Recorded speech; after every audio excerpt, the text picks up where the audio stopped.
So kining mga bakakon ng mga tao doon na sila ipadtuan. Ang mga bakakon o liars shall have their part in the lake which burneth with fire and brimstone. This is the second death. Muna'y ikaduhang kamatayon. So ang mga bakakon ng mga tao, ang punishment niya na pag-adto sa linaw ng kalayo. Pero mahimo lang nato na kung ang inyong pagsalig, ang inyong pagtuo, ibutang ninyo diha 100% sa unsay gihimo ni Kristo dito sa krus sa Kalbaryo. Giula niya iyang dugo, namatay siya, gilubong siya, ug nabanhaw siya aron ka mahimong matarong sa tubangan sa Dios. In other words, makabaton ka sa siguro nga kaluwasan. It is a one-man rule.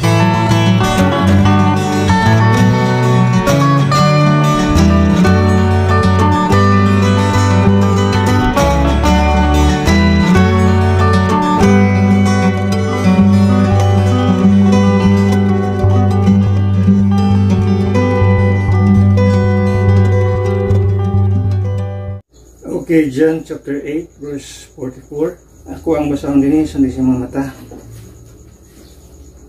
It says, "Ye are of your father the devil, and the lust of your father ye will do.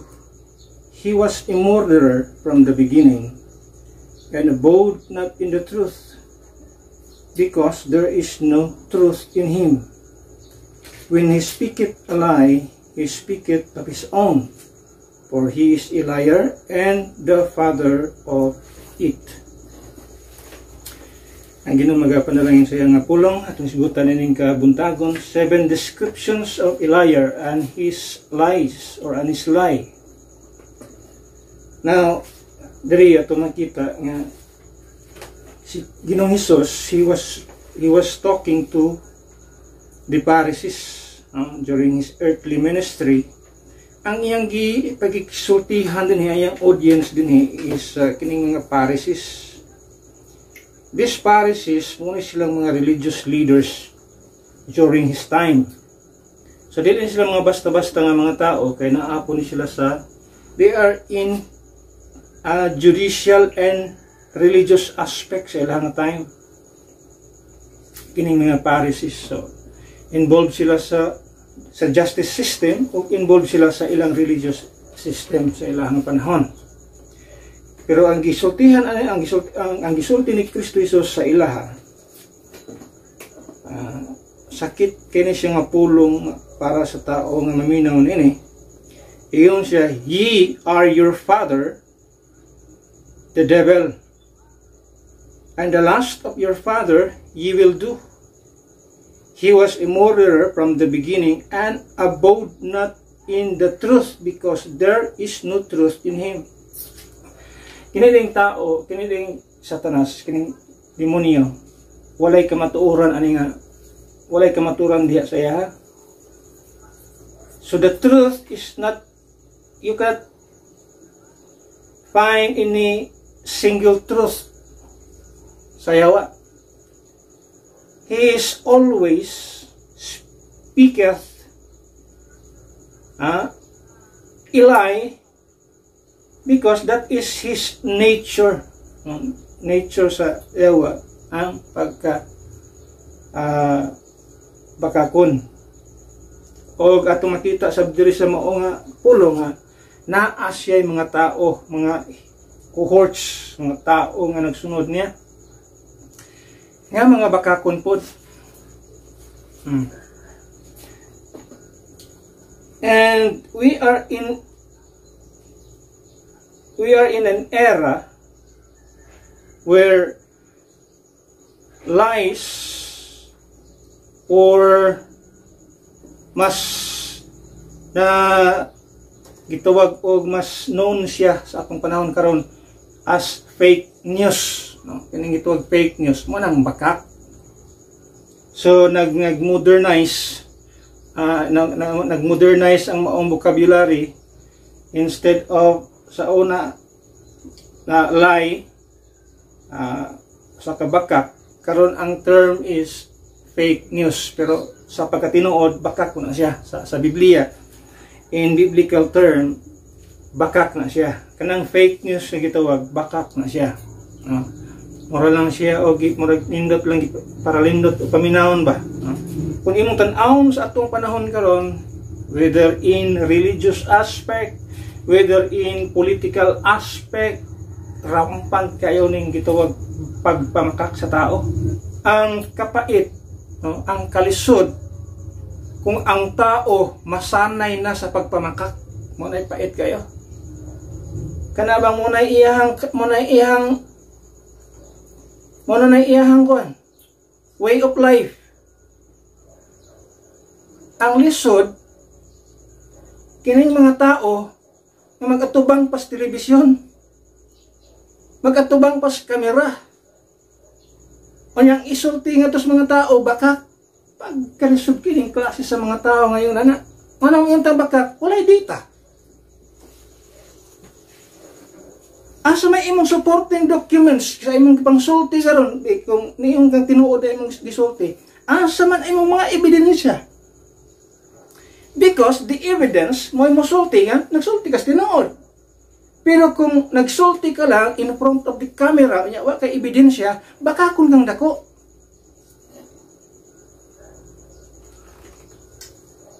Ang pait nga ang mga taong bakakon mo pa ginapalakpakan sa mga tao mo na pertikalisod.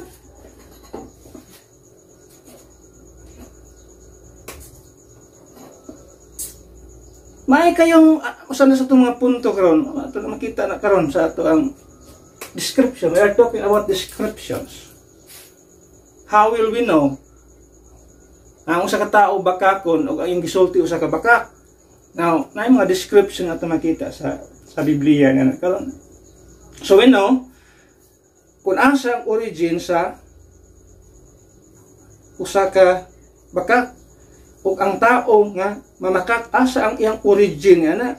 So na asay origin way lain gisulti sa Biblia gikan siya sa yawa. O ang yawa amahan sa bakakon, tanang mga bakakon kay bakakon man ang yawa. O sila ang promotor, sila ang nagpropagate o bakak diri sa kalibutan. Now, let's go sa ato ang pag-i-discuss rin kabuntagon. Liars, ato makita din, liars are those who are, number one, those who are teaching falsehood. So those who are teaching falsehood, muna sila mga bakakon. In other words, they teach not in line with the Word of God. So may una nga description nga tumakita sa Biblia sa usa ka taong bakakon kung ang iyang pagtudlo o ayang gitudlo usa ka bakak. Now you can say that that person is a liar. Kanon, bakak ayang gitudlo, not in line with the Word of God. Kanato sa Matthew chapter 15. Matthew chapter 15.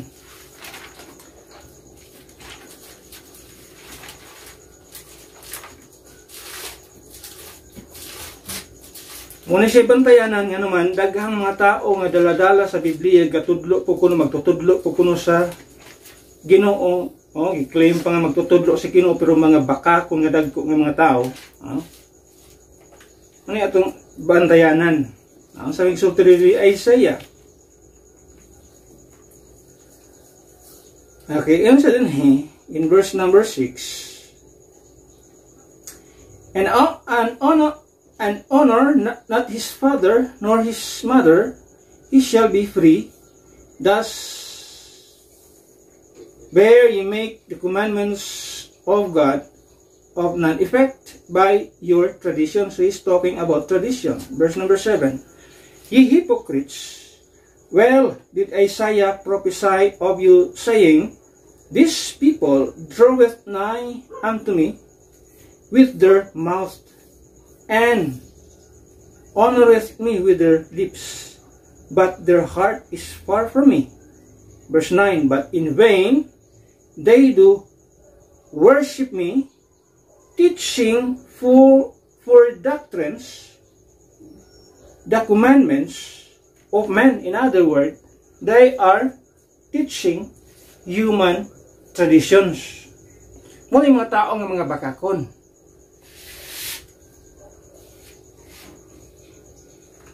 Teaching for doctrines, the commandments of men. Instead, ng itudlo, word of God, ang itudlo, tradition.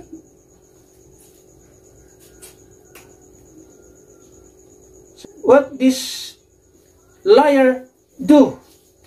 Kung sa may ginahimo din ng klase sa mga tao ng mga bakakon.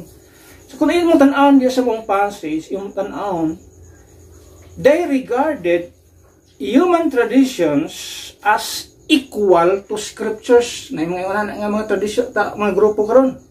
Ang ilang tan-aw sa ilang tradisyon, equal sa scriptures. In other words, kahalintulad, kaparehas lang sila.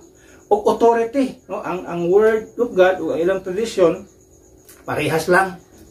Kung nabantayanan, kada nga mga tao, kung yung ang ilang pag-treat, ang ilang treatment sa word of God, these people are liars. Nga klase sa mga tao, mga bakako na sila. Kung ang usa ka tao o usa ka grupo nga ang ilang pagtan-aw sa ilang tradisyon, sa ilang mga human traditions, equal siya sa scriptures. Pero napay mas napay pinaka-worst na. They regarded human traditions as essential than scriptures. Muna pinaka-resort.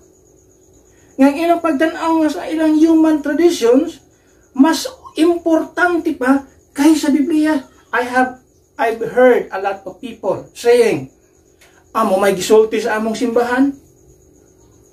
So, in other words, ang ilang authority, ang ilang final authority, ang unsay gisulti sa simbahan, dili ang unsay gisulti sa Biblia, but we as Bible-believing Christians, the final authority for our faith and practice is no other than the Word of God. Walay lain tang final authority din. In other words, what the Bible says, maunay ato ang gibarugan. Dili unsay gisulti sa simbahan. So they regarded human traditions as essential than the scriptures. Muna'y pait kayo nga klase sa mga pagtulunan. Mas lamang ang simbahan, mas lamang ang gisulti sa pastor kaysa unsay gisulti sa pulong sa Ginoo. Dili dapat iyon ana. Let God be true and men are liars ato makita. Dili pwede nga ang tao mangibabaw sa unsay gisulti sa pulong sa Dios. Ang bitang ingon si Pablo, dili pwede nga ang mga tao, nga mga ilado, inyong i-regard nga mas lamang kaysa pulong sa Ginoo tanaw sa Biblia. 1 Corinthians. Muna atong kalainan sa uban nga mga relihiyon. Nga naman, ang ubang relihiyon, they regarded their leaders as mo'y pinaka-authority. Pero kita dili yung ana ang atua. Ang atong pag-regard, ang pulong sa Ginoo mas lamang kay sa mga tao. Bisag unsa pa na siya kabanggiitan diha. At tanawa sa verse number 6, 1 Corinthians chapter 4, verse number 6. Igon si Apostle Paul, and these things, brethren, I have in a figure transferred to myself and to Apollos for your sakes, that ye might learn in us not to think of men above that which is written. In other words, do not regard human leaders, human traditions as essential than the scriptures. In other words, mas lamang ang Biblia, mas lamang ang scripture kay sa tao o sa tradisyon. Ang uban karon ang leader silang simbahan may tuuhan mas lamang daw kaysa unsay gisulti sa Biblia. Can you imagine ana? O nga pa'y pinaka-isod. They regarded human traditions as eternal as the scriptures. So ilang pagtamod sa ilang tradisyon, eternal, dunay eternal value. No.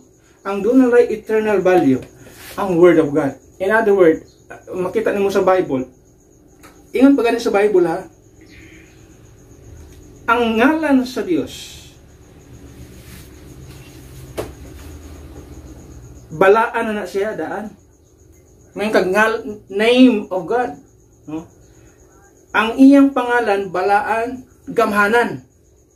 Pero kung iyong tan-awon sa Biblia, mas labaw pa ang Word of God din ha. Mga tanaw to sa Psalms 138 verse number 2. Siya kumurever ta sa gituwag og if we put reverence to the name of the Lord, kay kaingon ta, it's a powerful name. Ngalan na gaya sa Ginoo ha. Nagkaroon mas kumhanan pa ang Pope sa Biblia. Di man gani kaso compare ang ngalan sa Ginoo. Ang Ginoo na mismo nagsulti niya na Psalms 138 verse number 2. Ang sa sulti sa Biblia. It says, I will worship toward thy holy temple and praise thy name for thy loving kindness and for thy truth, for thou hast magnified thy word above all thy name. Can you imagine na? Yung sa pag-treat sa Ginoo ang iyang pulong, iyon siya, thou hast magnified thy word above thy name, all thy name. Ya, nganong mahimong malamang ang simbahan kaysa pulong sa Ginoo? Or nganong mahimong malamang ang leader sa simbahan kaysa pulong sa Ginoo? Na mismo ang Ginoo naman ganit ang nagsulti nga gimagnify niya ang iyang word labaw sa iyang pangalan.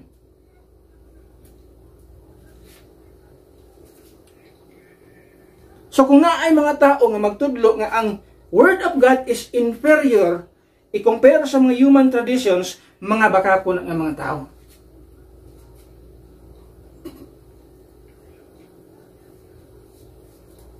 Kami pa nagtudlo sa Biblia mo'y bakakon.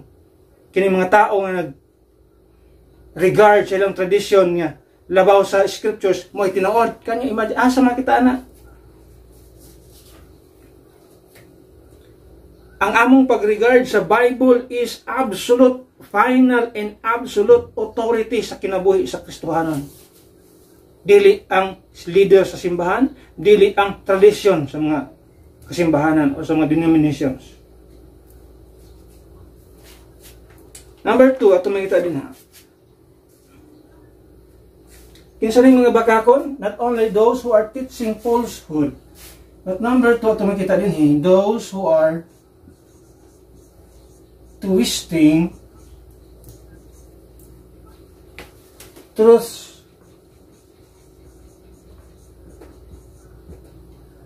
So kining mga tao nga nag-twist sa truth,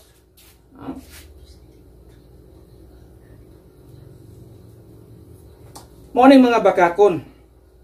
Liars bend scripture for selfish gain. Just like Satan, kung yung tan-awon, twisted God's word in Eden. Kinsa may unang nag-twist sa truth? Di ba ang Yawa? Makita na in the book of Genesis, makita na the first person nga nag-twist sa pulong sa Ginoo is no other than the devil. So kung doon ay mga tao karon nga nag-twist sa truth, mo na yung mga bakakon ng mga tao. Kita, we are following the Word of God as much as possible. Ang tanang gisugo sa Biblia, ato anang gitamod, unya ato nang giisip as final authority sa ato ang pagkinabuhi. O mo na ato ang pag-treat sa Word of God. Na ay mga tao, kung imong tan-awon, atong tan-awon diri sa gituwag og 2 Peter chapter 3 verse 15. 2 Peter 3 verse number 15. It says, an account that the long suffering of our Lord is salvation, even as our beloved brother Paul, so si Pedro na nagisgot siya kang Apostol Pablo, yun siya. Even as our beloved brother Paul, also according to the wisdom given unto him, hath written unto you. So, naa siya'y gisulat nga epistle. Imong tan-awon diri ang audience ni Pedro is Hudiyo, mga Hudiyo. So Jewish people ang iyang gisulatan din iyon siya, kang apostol, iyon siya sa iyang mga audience, yung mga Hudiyo siya. Si Apostol Pablo nagsulat diha kaninyo, according to the wisdom given unto him, hath written unto you. That is why I do believe nga ang Book of Hebrews, si Pablo ang nagsulat. Nga naman, ang iyang epistle from the book of Romans to Philemon is written to Gentile or sa church, yang gisulat sa mga church, ang mga church members sa nagkailahi ng mga locality, which, kung imong tan-awon, mga Gentile, gikan sila sa mga Gentile people, nga mga tao. So, Romans to Philemon is intended to the church, and kana sila nga mga tao, Gentile people sila nagikan. So kung kini ingon si Pedro nga si Apostol Pablo nagsulat nga kaninyo, wala na may laing episode ang makit-an nga gisulat sa mga libro sa Biblia. Wala kanila makita diha nga asa pa lang gisulat ini. So wala lain kanang Book of Hebrews. So I do believe in this verse nga ang Book of Hebrews sulat ni Apostol Pablo sa mga Hudiyo.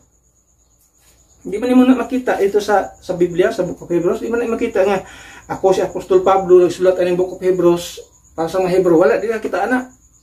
So walay pasiuna nga kanang gituwag sa Biblia nga greetings, walay ingon ana. So kasi man nagsulat aning Book of Hebrews. Pero kini nga ito nakita sa verse 15, muna siyang magpamatuod nga si Apostol Pablo mo ay nagsulat sa Book of Hebrews. Yan naman, i-confirm ni Apostol Peter nga si Paul nagsulat diha ninyo. He's talking to the Jewish people. So wala lain diya sa Biblia na makita ito nga sulat, which the Book of Hebrews. In verse number 16, as also in all his epistles, so he's talking to his epistles, Romans to Philemon. As also in all his epistles, speaking in them of these things, in which are some things are hard to be understood. So, kung naa ka sa mga Hudiyo o Hudiyo ka, mubasa ka sa libro ni Apostol Paul, lisod sabton ang sulat ni Apostol Pablo. Even si Apostol Peter, yun siya nga, ang mga sulat ni Pablo, ni Brother Paul, yun siya din all these other epistles, yun siya, some of those things are hard to be understood. So, kung naa ka sa Hudiyo nga perspektibo, iso di mo sabton ang sulat ni Apostol Pablo. Nga naman, ang mga Hudiyo, naanad sila og under the law, naanad sila sunod sa balaod. Under the law, ang ilang pagkamatarong based sa balaod. Unya karon musulat si Apostol Pablo nga niingon dito nga walay taong pagamatarungon pinaagi sa pagsunod sa balaod. Di ikaw Hudiyo ka sa perspektibo nimo, ha? Sa ato pa ang among pagsunod sa balaod di may matarong? O bitaw lang si Apostol Pablo kalaban kayo sa mga Hudiyo. Si Pedro mismo na ingon siya, ang sulat ni Apostol Pablo hard to be understood. Ang sulat niya, it's hard. Some things hard to be understood. Yan siya. Which they that are unlearned, kung nubis ka, baguhan ka sa Biblia, kung nubis ka, unlearned ka siya, and unstable rest, yun siya, as they do also the other scriptures unto their own destruction. Kung nubis ka, wala kay kaalam-alam, wala kay alamag sa Biblia, padulong ka sa destruction. Instead, yung magkakat-on ka, magpadulong ka sa destruction. Ano naman? Patakat ka lang. These liars are using the word of God, not knowing they are already twisting it. Daghan karon. Kining mga bakakon nga mga tao, mga bakakon nga nagpaila-ila nga magtutudlo sa Ginoo, nga teachers sila sa Ginoo, mga magtutudlo sa Dios, pinadala sa Dios, pero mga bakakon nga mga tao, wala, they are not knowing na inailang ginatwist ang Biblia, ang pulong sa Dios. You know why? It's because, kung imong tan-awon, they fail to rightly divide the word of truth. Mo na usa ka pakyas na ning mga daghang mga magtutudlo sa na even sa online, daghan ka na YouTube, Facebook, TikTok, Twitter, o asa pa na uban nga mga platform. Kaya diin doon ay mga taong nagtudlo ko sa Word of God. But kung kining mga tawhana, they fail to rightly divide the Word of truth. They are already twisting the scriptures nga wala sila nakahibalo. Nga ilan na din na-twist ang truth.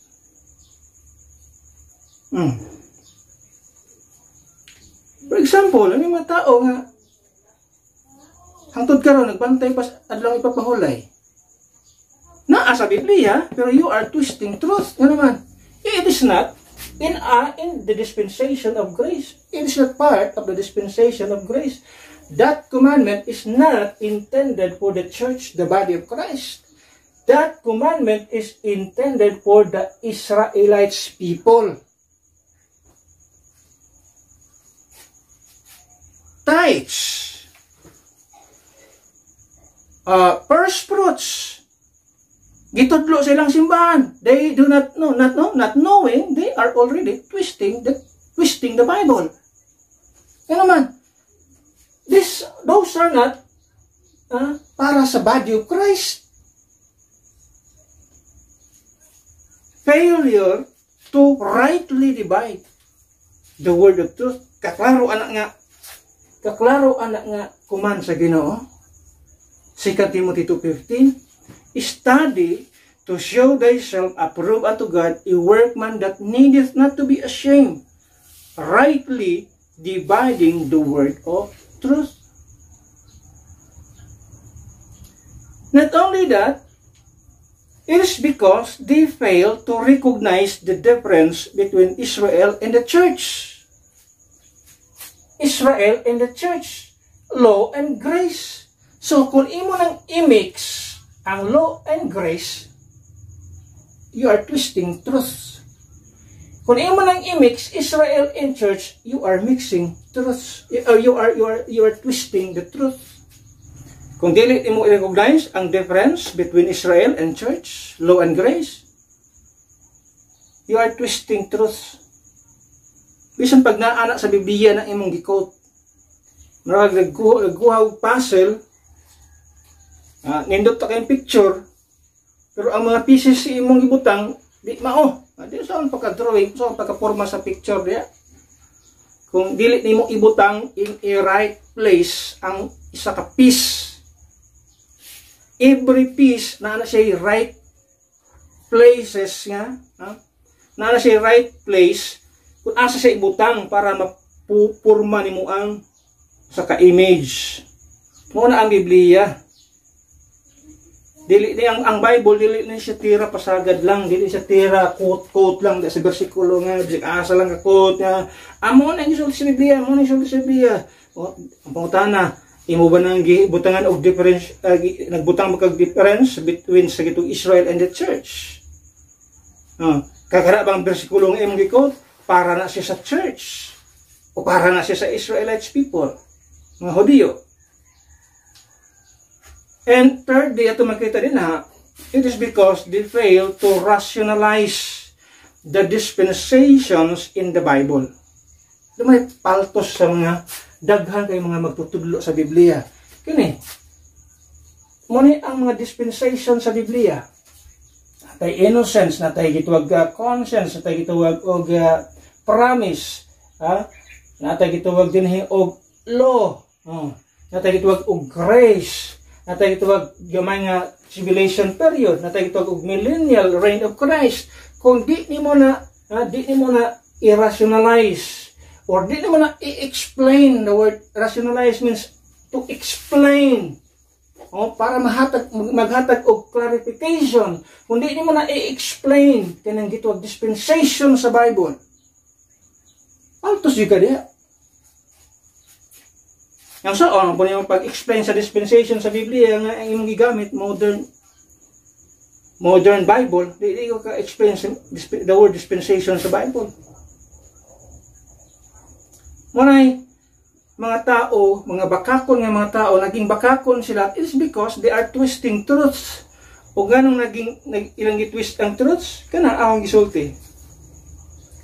They fail to rightly divide the word of truth. They fail to recognize the difference between Israel and the church, and they fail to rationalize the dispensations in the Bible.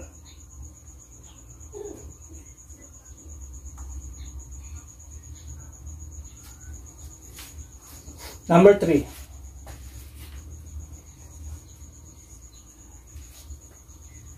Liars are those who are teaching falsehood, twisting truths, and number 3, tricking others.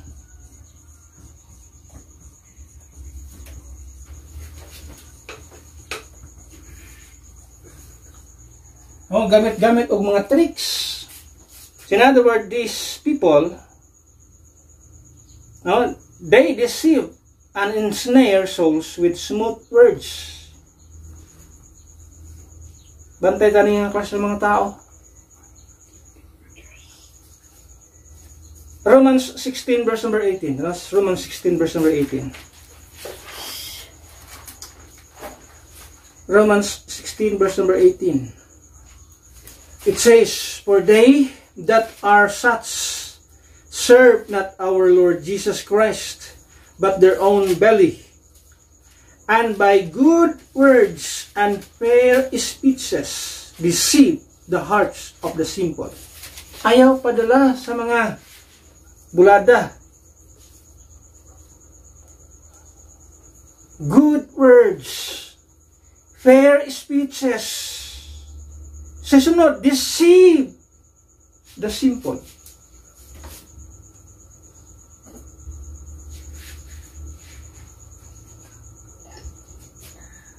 Balay-balayan ng istorya, tuo.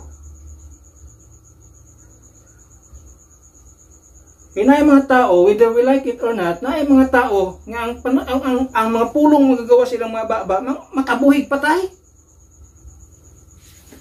Kaya daw, grabe kabulero.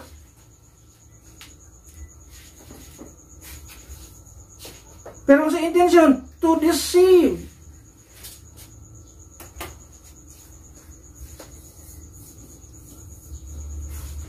That is why, beware of those good words and fair speeches.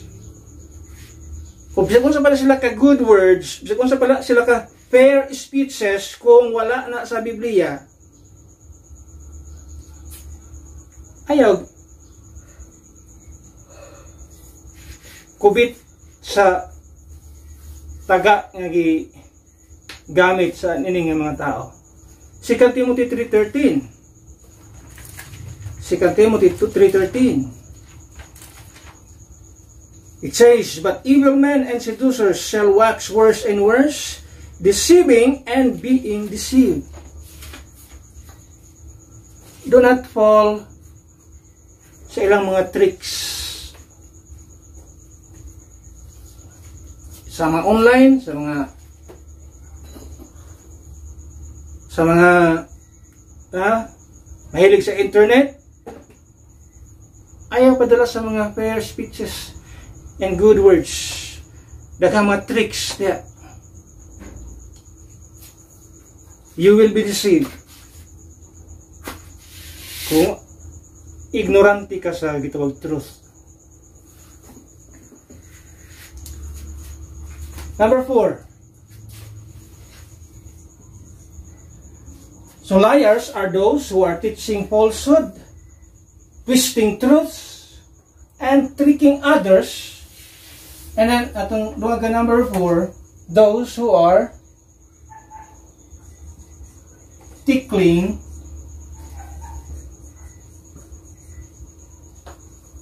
the ears.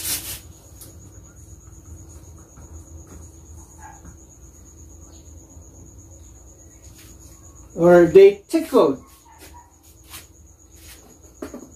the ears of those of their listeners.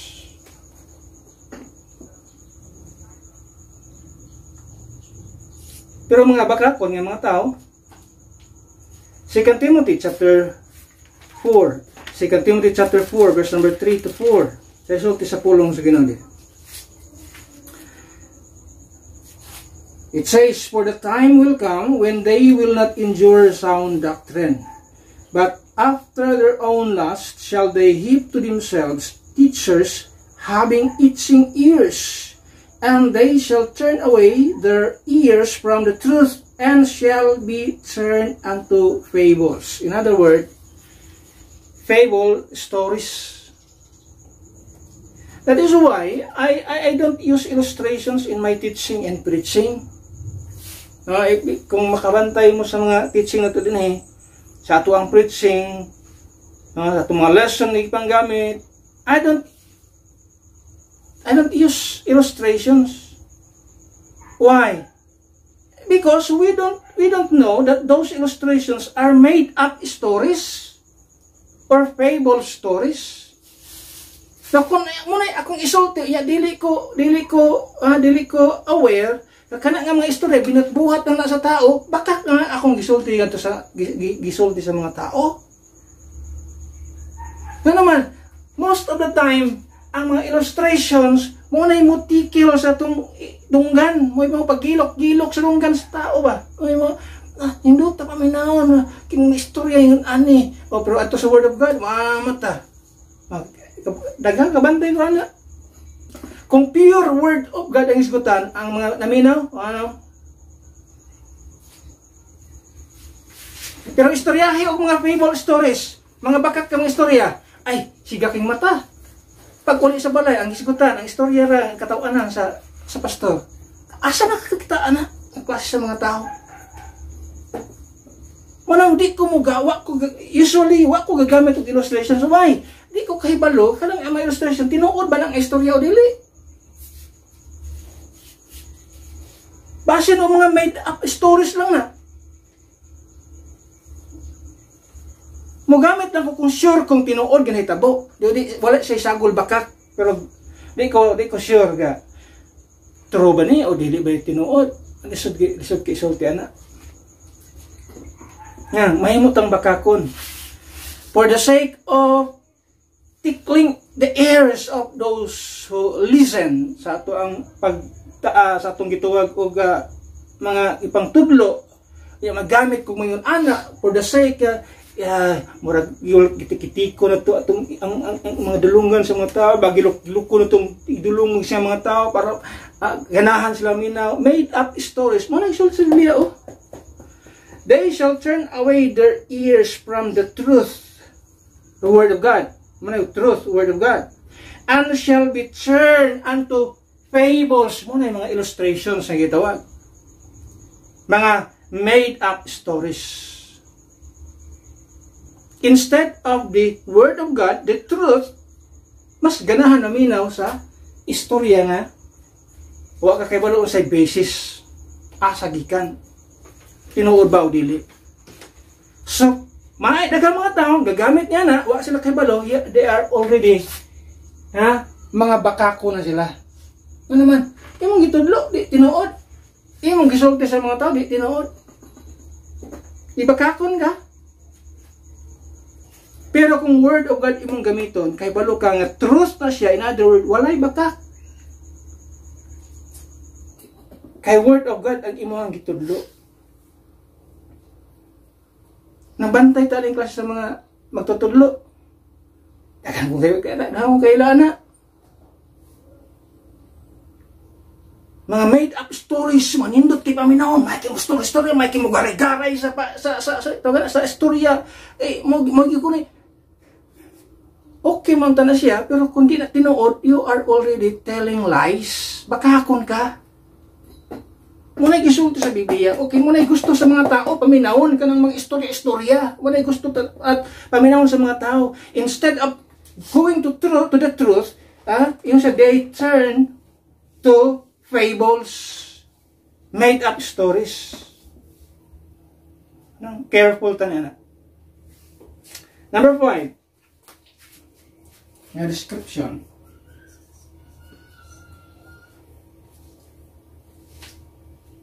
Trampling integrity. So liars are those who are trampling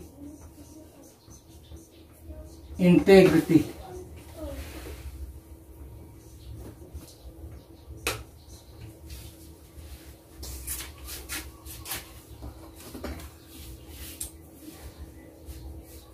Liars despise honesty and break trust. Mauna sa Bible, nato na sa Biblia, ang tudlo ni Apostle Paul, Colossians 3:9. Kasi niya Colossians 3:9. Kaya di siya gusto nga ato ang matrample ang ato ang integrity, Muna ang gitudlo, yun siya. Colossians chapter 3 verse number 9, it says, "Lie not one to another, seeing that ye have put off the old man with his deeds." So, kaning pagkabakakon di ay sa tao, konektado siya sa atong old man. Konektado siya sa ato ang flesh. Ang pagkabakakon sa tao, konektado sa flesh, konektado sa old man. Now, if your old man is dead, siya ayaw ka mo pagbaki, binakakay sa usag-usa. Lie not one to another.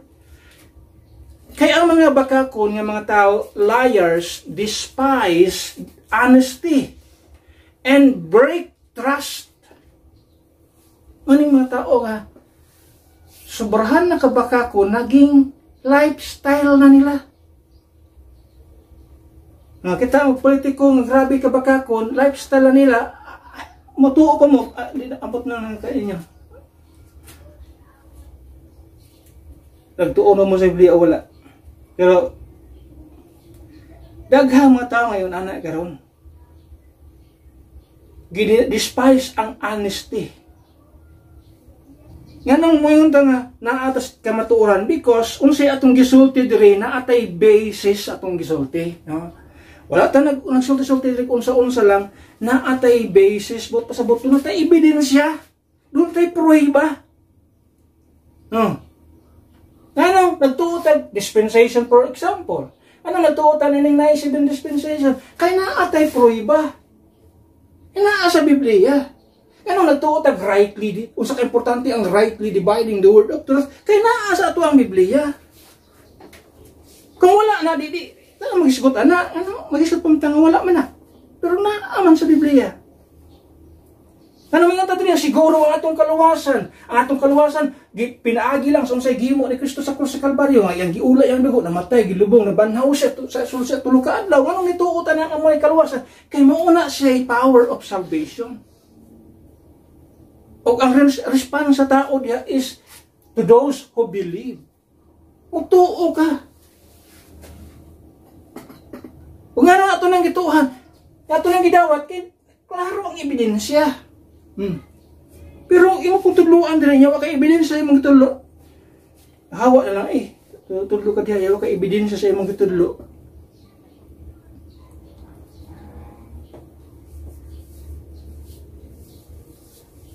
Tunay niyan hidiri na mutudlo nga ang eternal life dili pa nimo madawatan. Ay ko tudloan hindi pa madawatan kay ang Biblia nagsulti na nga nadawatan nako na. Yang tudloan man ko nimo wa pa nako na madawatan. Naklaro man ang Biblia nagsulti nga kinsa katong nakabaton sa anak na ay kinabuhi nga walay katapusan. Kuno matang nagtwist sa truth. Or ang mga bakakon nagtrample sa integrity nila. So, ang mga liars, ginadespise sila ang honesty. Bakakon man siya mga tao, pero kung mo, ang imong way of life, bakakon na lang, pagpamakak na lang permi, disod na, delikado na na. Mura na kag demonyo na, ano man, ang demonyo, permi ang isulti, bakak. Kaya tinuod. Sa 100, yung isulti, 101, bakak.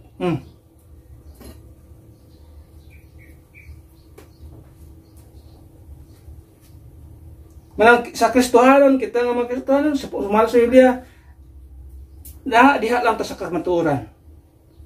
Ang kamatuoran, dunay pruiba. May kamatuoran, na dunay basis. Ang basis, Word of God. Number 6. Those who are liars are those who are troubling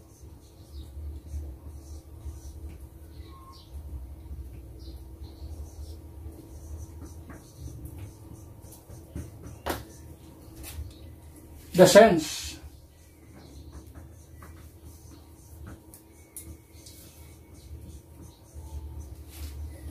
Atong hinumduman na kining mga bakakon nga mga tao mo ni nagtrouble sa mga balaan. They unsettle believers with false doctrine. Sa isulti, Galatians 1, 6-7.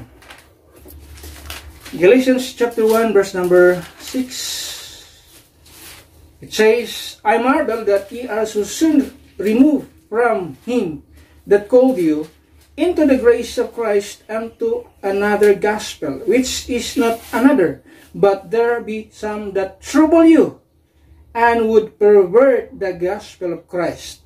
But do we or angel from heaven preach any other gospel unto you than that which we have preached unto you? Let him be accursed. So ang verse number 7 yun siya diha. Which is that another, but there be some that trouble you. So kining mga liars, kining mga bakakon nga mga magtutudlo, muna mag-trouble sa mga Kristohanon. Yun sa nila pag-trouble, nagwali sila og mini nga maayong balita. Gina-change nila ang maayong balita. Instead, ang maayong balita is giula na ni Kristo ang iyang dugo sa krus Kalbaryo, iyan ang namatay na siya, gilubong na siya, nabanhaw siya. Muna ang gospel sa Biblia. Klaro na siya sa 1 Corinthians 15:1-4. Ang makita niya, muna ang pag-declare ni Apostle Paul, this is the gospel. In other words, in the dispensation of the grace of God, muna ang gospel. His shed blood, death, burial, and resurrection. Muna ang gospel for our sins. Ingon sa Biblia, for our sins. Muna gitwag og payment for our sins. Pero sa gimo ani mga false teachers, they change it. Muna yung mga troublemakers o gamon gahatag trouble sa mga Kristohanon. Ginadaot nila ang pagsalig sa mga Kristohanon. Ang lisod kung doon ay madala. Number 7.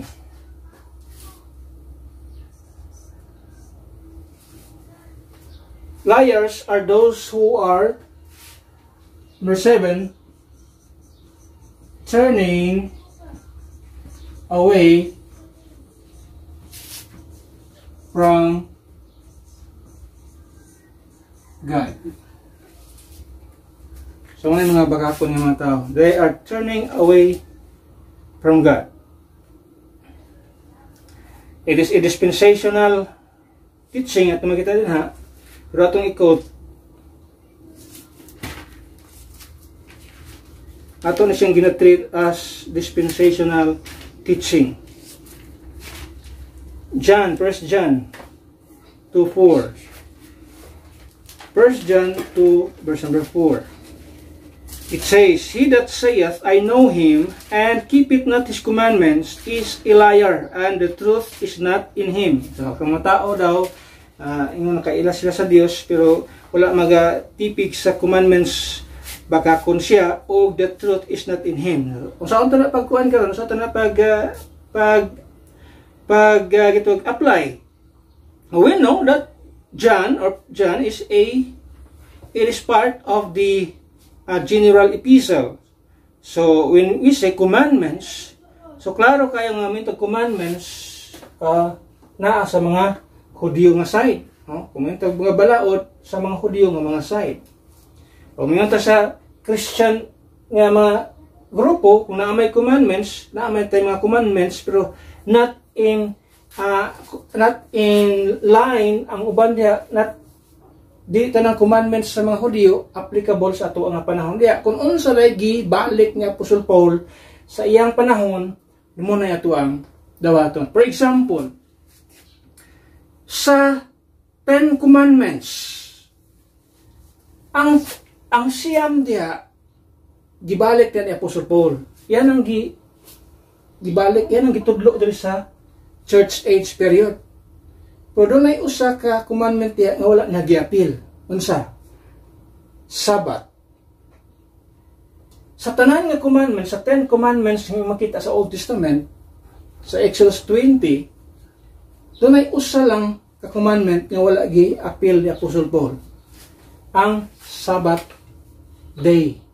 Nga wala nga gi-include nga intended para sa body of Christ. Pero kanang gituwag og paghigugma sa Dios, dili ka gituwag og di ka mangawat, di ka mapatay, di ka mamakak, sa pauban niya, di ka manapaw, gibalik na ni Apostle Paul. So kung kanang mga istorya o kanang mga commandments gibalik ni Apostol Pablo, in other words, applicable siya sa atong panahon, pero dili siya basis for our righteousness. Lahi sa unang panahon, kay kung yung tagbalaod, basis siya sa righteousness sa mga Old Testament sense kung imong tanawon din ha. So karon dili siya may basis. Yung atong basis, atong righteousness is the righteousness of Christ, the imputed righteousness of Christ. May justification, dili basis ang balaod sa ato ang panahon. Dili ta ma-justify pinagis pagtuman sa balaod. Sa ilang panahon, ma-justify ka kung mutuman ka sa balaod. Muna sa unang panahon. So, we have commandments intended sa body of Christ. Muna ato ang ginasunod. Pero dili siya mooy mo justify sa ato ang kinabuhi. Because we were justified by His grace, by His blood, and by His death. Kanang tulog, i-mention na sa Biblia at makita na. Now, commandments, mo lang siya atong gabayan sa atong panahon, especially in the church age period, nga magkinabuhi tayong matarong, especially kung makita ta sa mga tao. Pero yun siya, kung doon ay mga tao, nga mingon sila kailas Ginoo, pero wala mag-keep sa commandments, bakakon siya. O ang kamatuoran, wala diya saya. Now, dispensational teaching, diya ta mo base. Ang sa nga mga commandments, ang atong angayang sundon. O sa nga mga commandments, ang dili na to angayang sundon. Ano man, kaya naay mga commandments sa unang panahon, especially ang mga ceremonial laws sa unang panahon, dili na ta angayang sundon na. Kaya dili na siya para sa ato ang panahon. O dili na siya may basis sa ato ang justification. So, ingon sa Biblia, katong mga tao nga mitalikod sa Ginoo, muna yung mga tao mga bakakon. At the root, liars reject God and walk in darkness. Muna yung kamatuoran din ha. So, at makita rin, liars may deceive for a season, but their end is destruction. Na at naman itong aking mga bakakon ng mga tao, pwede silang makailad sa mga tao for a season. Pero ang kabalutang ilang end niya na is destruction. At ayun naman, pwede ko mailad sa isa ka bisis. Mayroon nga, kung mailad ko sa usa ka bisis sa usa ka tao, kung nga makaulaw tong mga tao mangingilad. Shame on them kung giilad ko sa usa ka tao. Pero kung mailad ko Sa ikaduha kay gayon, shame on me. Buot pasabot, wa ko nagkat-on, wa ko nagtuon. Nga nung nailad yapon ko sa ikaduhang higayon. Giilad na ko atong unang higayon. Gipaila-ila sa kuha nga, maayo na yung tao, nindot yung tawanan ni, mubarog, iskamatura yung tawhana. Pero in realidad, wa di ay, shame on him. Pero hangtod karon ilaron gyapon ko nagahitawahan na maayong tao, may baruganan nya in realidad wala di ay shame on me. Ngano nagpailad gyapon ko. Remember nga ang mga mangilad nga mga tao, ang mga bakakon nga mga tao, pwede silang makailad for a season. Pero tingnan naman ang ilang end, destruction. Ang tanawan sa gitog Revelation 21 verse number 8. Revelation 21 verse number 8. Sa isulti sa Biblia, but the fearful and unbelieving and the abominable and murderers and warmongers and sorcerers and idolaters and all liars shall have their part in the lake which burneth with fire and brimstone, which is the second death. So kining mga bakakon ng mga tao doon na sila ipadtuan. Ang mga bakakon o liars shall have their part in the lake which burneth with fire and brimstone. Ang sulti sa Biblia, ang iyang paghulagway na this is the second death. Muna'y ikaduhang kamatayon. So ang tao ay mga bakakon ay mga tao, ang punishment niya na pag-adto sa linaw nga kalayo. Salamat lang tayo sa atong panahon karon. Kita as believers, we must love the truth. Unsa ang truth? Kini ang Biblia. We must love the truth. Live in the truth ang Biblia. Kung atong pagginabay in accordance, in line with the scriptures, in line with the truth. We should walk in Christ, who is the way, the truth, and the life. Wala lain niya na, pero mahimo lang nato na, mahimo lang na sa ubang mga tao, especially sa ato ang mga listeners, sa ato ang itong online viewers, kung ang inyong pagsalig, ang inyong pagtuo, ibutang ninyo niya 100% sa unsay gihimo ni Kristo dito sa krus sa Kalbaryo. Giula niya iyang dugo, namatay siya, gilubong siya, ug nabanhaw siya aron ka mahimong matarong sa tubangan sa Dios. In other words, makabaton ka sa siguro nga kaluwasan.